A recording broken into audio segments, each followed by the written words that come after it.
62 yosh bemorda juda og'ir amaliyotni bajardik. Ikkita kasalligi bor yuragida. Bittasi bu yuragining ichidagi klapanlardan bittasida jiddiy disfunksiya deymiz, ya'ni ishdan chiqqan, klapan ishlamay qolgan, o'zini funksiyalarini bajarmay qolgan va bu bemorda juda og'ir simptomlar, nafas siqishi, tez charchashlik, 5-6 qadamga yurib juda charchab qoladigan bo'lib qolib, уже odatiy nagruzkadan ko'tara olmaydigan ahvolga kelib qolgan.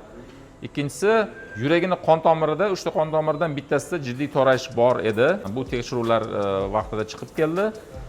Bu bemorga hozir bittada 2 ta amaliyot, ya'ni aorta koronar shuntlash, bitta tomir yurakka tikildi. Ikkinchisi bu yuragining ichidagi mitral klapanni sun'iy protez bilan almashtirdik. Hozirgi paytda amaliyotning oxirgi finalniy etaplari deymiz. Sun'iy bosqichdamiz. Sun'iy qon aylantirish rejimidan hozir chiqyapmiz va bemorning yuragi o'zi urib, o'zi davleniyani yaxshi ushlab turibdi.